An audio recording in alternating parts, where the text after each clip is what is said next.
Hello everyone, welcome back to Tap Journal.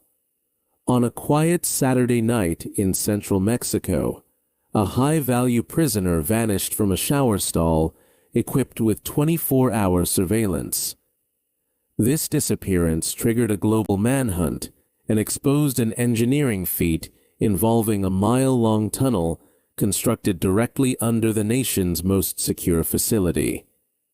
The event remains one of the most significant security failures in modern penal history, and a testament to the limitless resources of organized crime. The Federal Social Readaptation Center No. 1, commonly known as Altiplano, was designed to be the final destination for Mexico's most dangerous criminals. Located in Almoloya de Juarez, the facility features walls reinforced to withstand tank fire and a restricted airspace that prevents any unauthorized aerial surveillance.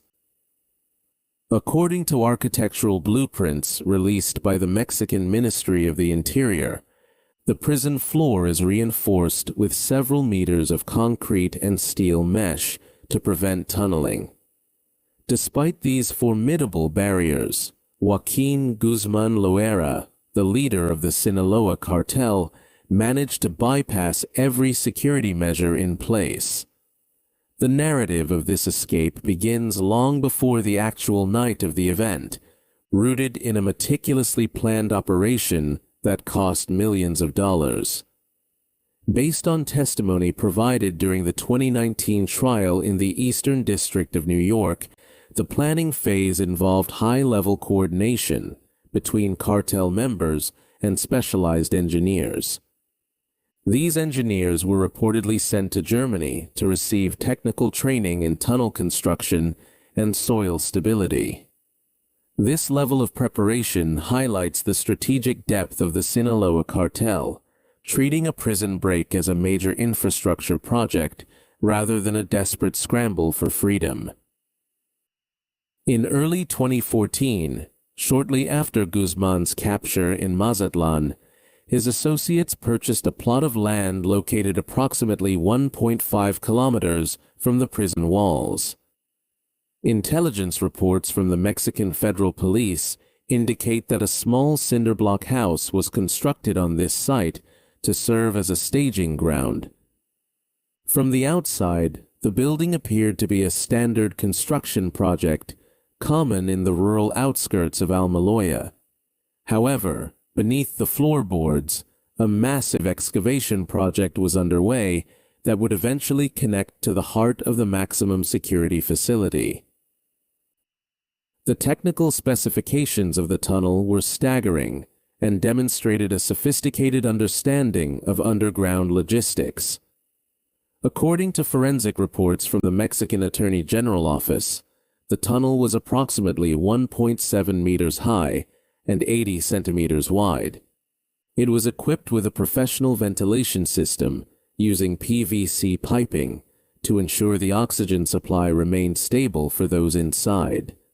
The walls were reinforced with wooden beams to prevent collapse, and the entire length of the passage featured electric lighting powered by a portable generator. To expedite the movement of earth and eventually the transport of the prisoner, the engineers installed a unique rail system.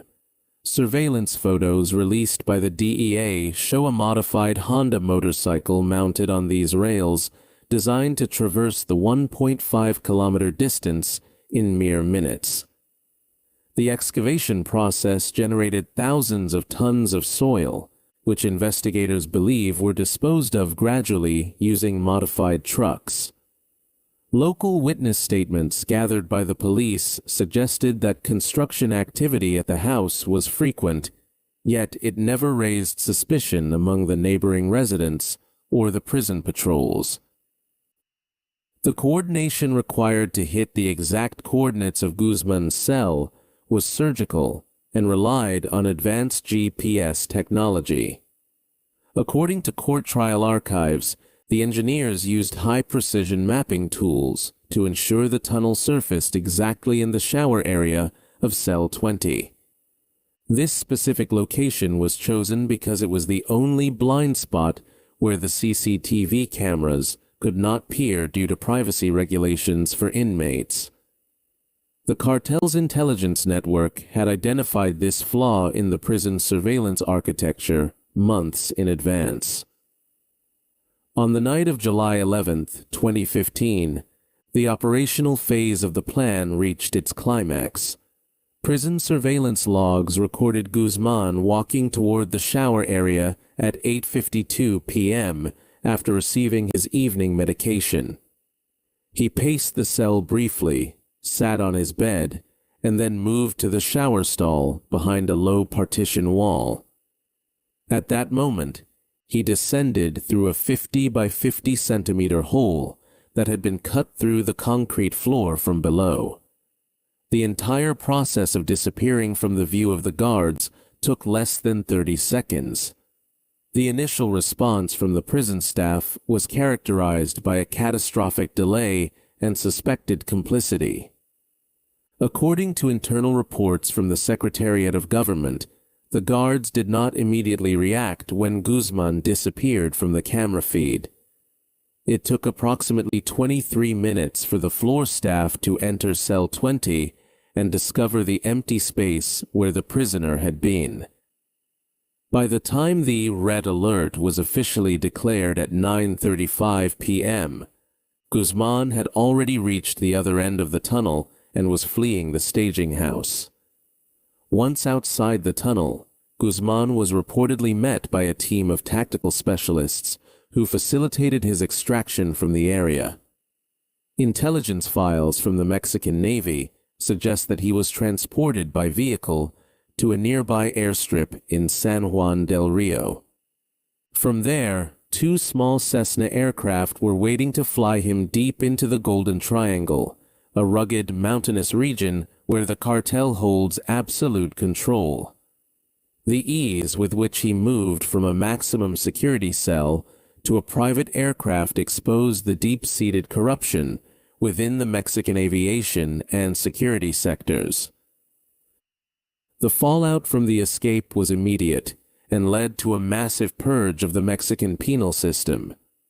The director of the Altiplano prison and several high-ranking officials within the Federal Intelligence Agency were arrested on charges of aiding a prisoner's escape.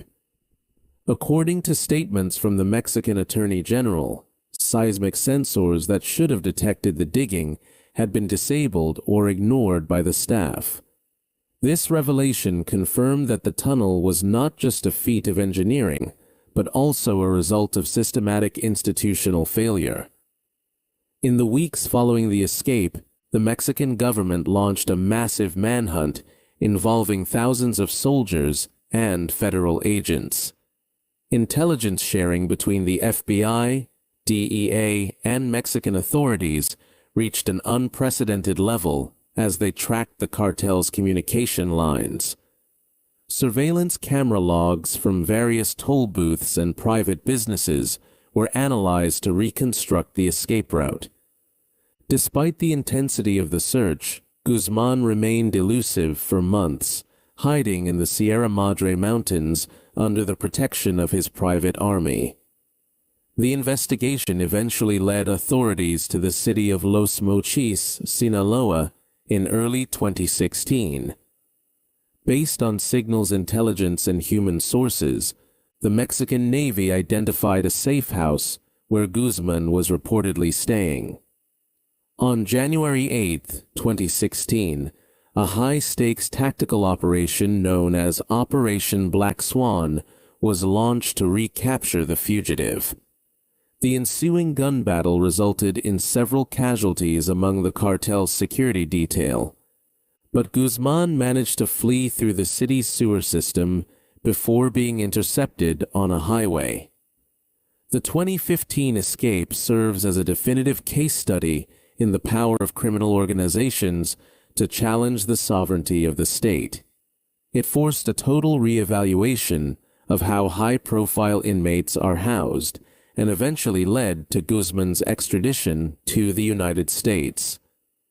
Today, he is held in the ADX Florence facility in Colorado, a prison where the earth is monitored by sensors and the cells are solid blocks of reinforced concrete with no blind spots. The legacy of the Altiplano tunnel remains a haunting reminder of the vulnerabilities inherent in even the most fortified systems when faced with extreme wealth and corruption. The daring nature of the 2015 escape from Altiplano fundamentally altered the landscape of Mexican security and international law enforcement cooperation. It demonstrated that physical walls are only as strong as the integrity of the people guarding them, and that the Sinaloa cartel possessed a level of logistical capability comparable to a sovereign military. While Guzman is now serving a life sentence in the United States, the memory of his mile-long tunnel stands as a symbol of a period when the lines between the law and the underworld were dangerously blurred. Maybe that is all the mystery we can investigate this time, and do not forget to click subscribe and like this channel so you do not miss other crime mysteries. See you in the next unsolved case.